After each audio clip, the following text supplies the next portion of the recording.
எனக்கு ஒரு குட்டி கதை ஒன்று ஞாபகம் வருது, சொல்லாமா? ஒரு ஊர்ல ஒரு பெரியவர் வெயில் ரொம்ப ஜாஸ்தியா இருக்குன்னு சொல்லிட்டு கண்ணுக்கு மேல கை வச்சுக்கிட்டு இப்படி சுத்தி முத்தி தேடிக்கிட்டு இருந்தாராம். அப்ப கூட இருந்த ஒரு சின்ன பையன், என்ன தேடுறீங்க அப்படின்னு கேட்டானா. அதுக்கு அந்த பெரியவர் சொன்னாரா, அது ஒண்ணு இல்ல தம்பி, உங்க அப்பா இங்கதான் இருப்பாருன்னு சொன்னாங்க, அதான் தேடிக்கிட்டு இருக்கேன். எங்க உங்க அப்பாவையா காணோம்?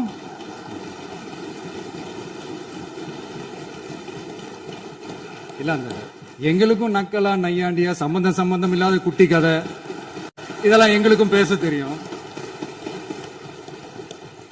அந்த கதையில பெரியவர் அப்படி சொன்னாராம், தப்பா எடுத்துக்காதீங்க. அந்த கதையில பெரியவர் அப்படி கேட்டாராம்.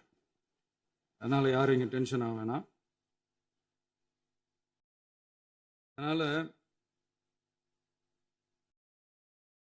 இன்னொரு, இந்த என்னுடைய உரையை முடிக்கிறதுக்கு முன்னாடி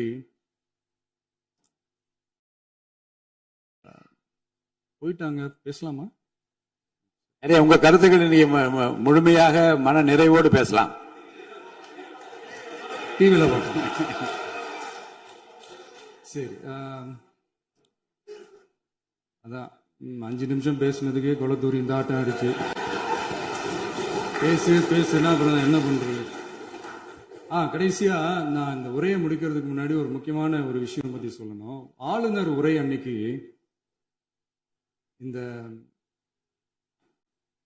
தமிழ் தாய் வாழ்த்துக்கு அப்புறம் தேசிய கீதம் பாடினது தப்பு, தேசிய கீதம் 2 முறை பாடினது தப்பு,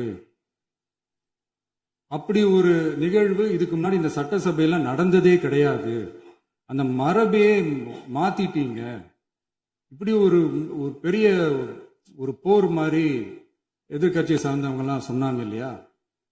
அந்த மாநில உரிமை போராளிகளை, அந்த மரபு காக்கிற உரிமை போராளிகளை ஒரே ஒரு கேள்விதான் கேட்கணும். 2021 ஆகஸ்ட் 2 ஞாபகம் இருக்கா? Centenary celebration of Tamil Nadu legislature. அந்த ஃபங்க்ஷன்ல நம்ம முன்னாள் முதலமைச்சர் கருணாநிதி அவர்களோட கலைஞர் அவர்களுடைய கலைஞர் அவர்களுடைய புகைப்படத்தை மாண்புமிகு குடியரசுத் தலைவர் திறந்து வைக்கிற ஒரு ஃபங்க்ஷன்.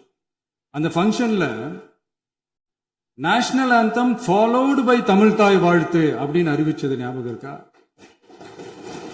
அதாவது தேசிய கீதத்துக்கு அப்புறமா 2வது முறையா, நோட் திஸ் பாயிண்ட், மாண்புமிகு பேரவைத் தலைவர் அவர்களே, பிளீஸ் நோட் திஸ் பாயிண்ட். தேசிய கீதத்துக்கு அப்புறம் 2வது முறையாக தமிழ் தாய் வாழ்த்து பாடப்படும் அப்படின்னு சொன்னது ஞாபகம் இருக்கா? அதுவும் முத்தமிழ் அறிஞர் அப்படின்னு சொல்ற நம்ம கலைஞர் அவர்களுடைய அந்த புகைப்படம் வெளியிட்டு விழாவில் அவர் இருந்த இதே சபையில தமிழ 2வது இடத்துக்கு தள்ளினது யாருன்னு ஞாபகம் இருக்கா? அது மட்டும் இல்ல, அந்த தேசிய கீதத்தை நாட்டுப்பண் நேஷனல் ஆந்தம்னு சொல்லி அதே ஃபங்க்ஷன்ல கடைசியா ஃபங்க்ஷன் முடியும் போது செகண்ட் டைம் தேசிய கீதம் பாடினதும் ஞாபகம் இருக்கா?